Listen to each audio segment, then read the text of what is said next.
Salam, salam kasih damai dan sejahtera. Tuhan memberkati, menyertai dan melindungi kita semua. Selamat pagi. Marilah kita memulai Lentera Minggu Katolik kita di RRI Pro 1 FM 104,2 MHz dan di media-media sosial RRI Pro 1 Pontianak dengan membukanya dengan kita bersama-sama berdoa. Dalam nama Bapa dan Putra dan Roh Kudus. Amin. Segala puji syukur kami aturkan kehadirat-Mu ya Allah Tritunggal yang Maha Kudus.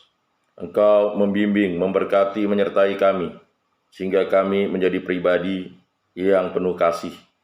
Berkatilah kami para pendengar dimanapun kami berada, sehingga kami mampu menjadi pribadi yang penuh kasih, menjadi pribadi yang baik dan benar, dan yang paling utama menjadi berkat baik bagi pribadi dan orang lain, sehingga kami selalu mencintai dikau dan sesama untuk hidup baik dan selalu mencintai Yesus Kristus dan selalu mewartakan kasih Kristus dimanapun kami berada. Semua doa ini kami serahkan dengan perantaraan Tuhan kami Yesus Kristus yang hidup dan beraja kini dan sepanjang segala masa. Amin. Dalam nama Bapa dan Putra dan Roh Kudus. Amin. Bapak, Ibu, Saudara-saudari yang terkasih, para pendengar Lentera Minggu Katolik RRI Pro 1 FM 104,2 MHz dimanapun berada. Tema kita pada hari ini adalah Yesus Anak Manusia. Bapak, Ibu, Saudara-saudari yang terkasih, gelar Yesus sebagai anak manusia adalah suatu hal yang luar biasa, di mana Yesus menjadi pribadi yang benar-benar menginspirasi dan mengimani hidup kita dalam setiap langkah kita. Dan ini merupakan suatu hal yang luar biasa. Bagaimana kita dibimbing oleh Yesus Kristus sebagai anak manusia. Bapak, Ibu, Saudara-saudari yang terkasih, sebelum kita membahas tema kita Yesus Anak Manusia, kita harus tahu bahwa gelar-gelar Yesus, yang pertama gelarnya adalah Allah, Tuhan, dan Tuhan Allah.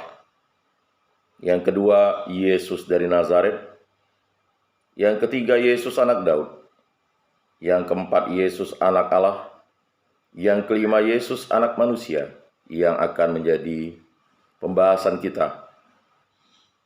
Yang keenam, Yesus Kristus atau Mesias. Yang ketujuh, Yesus Tuhan. Yang kedelapan, Yesus Sang Firman atau Sang Sabda. Yang kesembilan, Yesus hamba Tuhan. Yang kesepuluh, Yesus anak domba Allah. Yang kesebelas, Yesus penyelamat. Yang ke-12, Yesus Immanuel. Yang ke-13, Yesus Gembala yang baik. Yang ke-14, Yesus Imam Agung. Ke-15, Yesus Sang Nabi. Ke-16, Yesus Terang Dunia. Ke-17, Yesus Roti Hidup. Ke-18, Yesus Jalan, Kebenaran, dan Hidup. Yang ke-19, Yesus Alfa dan Omega. Ke-20, Yesus Pokok Anggur. Bapak, Ibu, Saudara-saudari yang terkasih dalam Yesus Kristus, kita sebagai manusia yang diberkati oleh Allah menjadi pribadi yang sungguh berbahagia. Gelar anak manusia bagi Yesus cukup sering dipakai di dalam keempat Injil. Pada bulan Kitab Suci Nasional ini, kita mendalami kitab suci dengan bahan-bahan yang sudah kita baca, baik dari kitab Amos dan kitab Hosea. Dan juga kita harus terus bertekun membaca kitab suci. Walaupun pada bulan Kitab Suci Nasional kita membahas tentang kitab Amos dan kitab Hosea, tetapi kita harus mengetahui bagaimana gelar Yesus sebagai anak manusia yang sering dipakai. Hanya 4 kali dipakai di luar Injil. Jadi gelar anak manusia bagi Yesus memang cukup sering dipakai di dalam Injil. Hanya 4 kali dipakai di luar Injil, maksudnya dalam Perjanjian Baru terdiri dari 27 kitab. Sering dipakai di dalam Injil, tetapi di luar Injil atau di dalam Perjanjian Baru itu dipakai 4 kali, yaitu pada Kisah Para Rasul bab 7 ayat 56, Ibrani 2 ayat 6, di mana Ibrani 2 ayat 6 itu mengutip Mazmur 8 ayat 5, dan Wahyu 1 ayat 13, Wahyu 14 ayat 14, mengacu pada Daniel 7 ayat 13. Gelar ini hanya dipakai secara khusus oleh Yesus untuk menyebut dirinya sendiri, dengan kecualian pada Yohanes 12 ayat 34ab. Ketika orang-orang mengulang apa yang dikatakan Yesus dan menanyakan siapa yang disebut anak manusia. Sebutan anak manusia dipakai dalam kitab Nabi Yeskiel yang merupakan cara lain untuk menyebut manusia. Gelar anak manusia dipakai oleh Yesus ketika menyatakan bahwa dia mempunyai kuasa untuk mengampuni dosa dan menjadi Tuhan atas hari Sabat. Kita bisa baca dalam Markus 2 ayat 10 dan ayat 28. Ketika dia bernubuat akan sengsara, wafat dan bangkit, Markus 8 ayat 31, dan Markus 9 ayat 9, ayat 12, ayat 31, Markus 10 ayat 33, Markus 10 ayat 33, dan ayat 45, Markus 14 ayat 21ab dan ayat 41. Ketika bernubuat mengenai kedatangannya kembali di masa depan, Markus 8 ayat 38, Markus 13 ayat 26, dan Markus 14 ayat 62.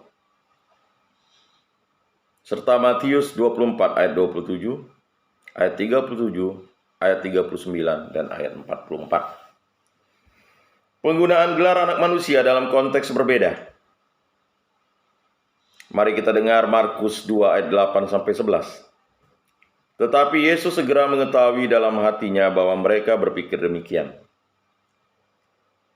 Lalu ia berkata kepada mereka, "Mengapa kamu berpikir begitu dalam hatimu?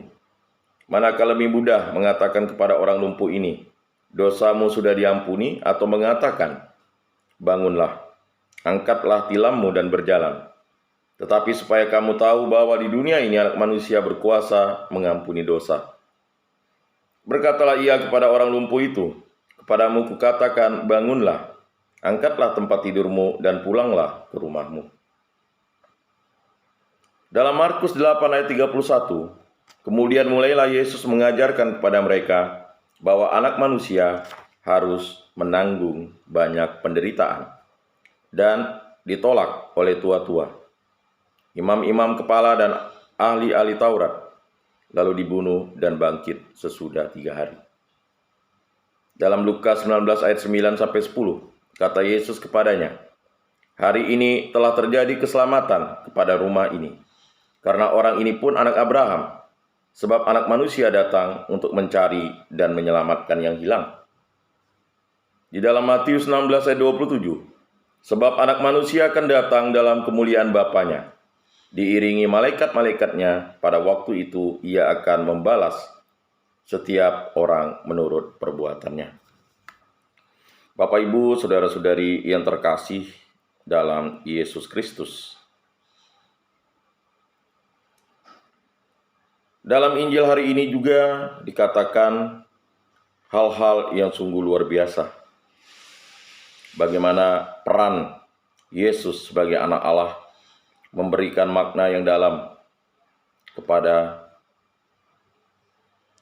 Lazarus.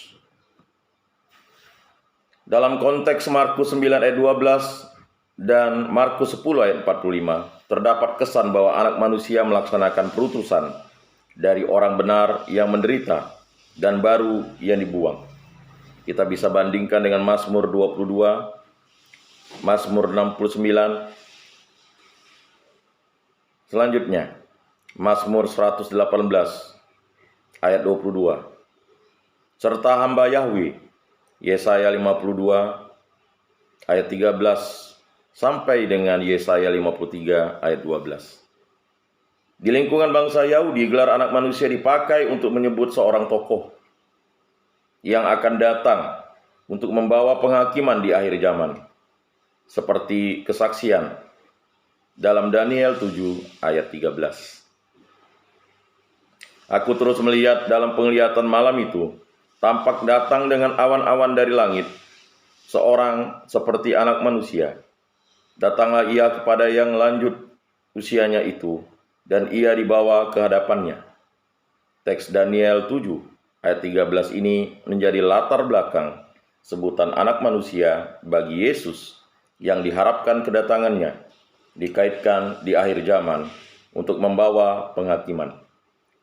Bapak, Ibu, saudara-saudari yang terkasih, para pendengar RRI Pro 1 Pontianak dimanapun berada.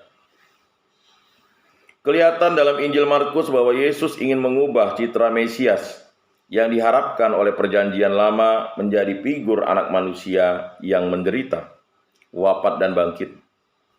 Matius menempatkan gelar Yesus dalam konteks ejekan para musuh terhadap Yesus yang dekat dengan kaum pendosa. Matius 11 ayat 19. Dan ungkapan tentang dirinya yang tidak punya rumah, Matius 8 ayat 20. Penggunaan gelar juga dikaitkan dengan kedatangan anak manusia yang tak terduga dan disertai dengan bencana bagi mereka yang tidak bersiap menyambutnya. Matius 24 ayat 27, Matius 24 ayat 37, ayat 39 dan ayat 44. Teks yang mirip dengan Markus tentang kuasa anak manusia untuk mengadili, kita bisa bandingkan dengan Markus 8 ayat 38 dan Matius 16 ayat 27. Muncul lagi dalam Matius 10 ayat 32 sampai 33. Dan kita bandingkan dengan Lukas 12 ayat 8 sampai 9. Dalam Matius 10 ayat 23, Yesus berkata kepada para muridnya, "Sesungguhnya sebelum kamu selesai mengunjungi kota-kota Israel, anak manusia sudah datang." Dalam teks-teks khas Lukas kita temukan gambaran anak manusia yang mempunyai misi untuk mencari mereka yang hilang. Lukas 19 ayat 10. Pengkhianatan oleh Yudas, Lukas 22 ayat 48. Dan kita bandingkan dengan Markus 14 ayat 21b. Sengsara serta kebangkitannya, Lukas 24 ayat 7. Serta kedatangannya kembali, Lukas 17 ayat 22. Lukas 18 ayat 8 dan Lukas 21 ayat 36. Penggunaan gelar anak manusia di dalam Lukas amat mirip dengan penggunaan dalam Injil-Injil lainnya. Hampir tidak ada bedanya dengan gambaran umum tentang anak manusia dalam Markus. Bapak, Ibu, saudara-saudari yang terkasih dalam Yesus Kristus, Yohanes menggunakan gelar anak manusia untuk Yesus sebanyak 13 kali. Jika di dalam Injil sinoptik gelar tersebut berkaitan dengan sengsara, wafat dan kebangkitan, dalam Yohanes fokusnya ada pada peninggian anak manusia. Dalam bahasa Yunani, haipsoo. Bandingkan dengan Yohanes 3 ayat 14. Yohanes 8 ayat 28 dan Yohanes 12 ayat 34. Menurut Yohanes, peninggian anak manusia di atas salib adalah sebuah pemuliaan. Yohanes 12 ayat 23 dan Yohanes 13 ayat 31. Dan menunjuk pada kekuasaannya untuk menghakimi. Yohanes 6 ayat 27. Anak manusia adalah pribadi ilahi yang diimani, seperti kelihatan pada penyembuhan orang buta, yaitu ketika Yesus menanyai apakah orang buta tersebut percaya kepada anak manusia. Yohanes 9 ayat 35. Yesus menyerahkan dirinya untuk karya keselamatan dengan memakai ungkapan makan daging anak manusia. Yohanes 6 ayat 53. Selebihnya, Yohanes juga berbicara mengenai kedatangan anak manusia dari surga Yohanes 3 ayat 13. Naik ke tempat di mana dia dulunya berada, Yohanes 8 ayat 28. Martabat ilahi dari Yesus sebagai anak manusia kelihatan dalam Yohanes 1 ayat 51. Yesus berkata kepada Natanael, "Aku berkata kepadamu, sesungguhnya engkau akan melihat langit terbuka dan malaikat-malaikat Allah turun naik kepada anak manusia." Bapak, Ibu, saudara-saudari yang terkasih dalam Yesus Kristus, pada paruh kedua dalam Lentera Minggu Katolik, kita akan lebih mendalami Yesus sebagai anak manusia dan dialah Mesias.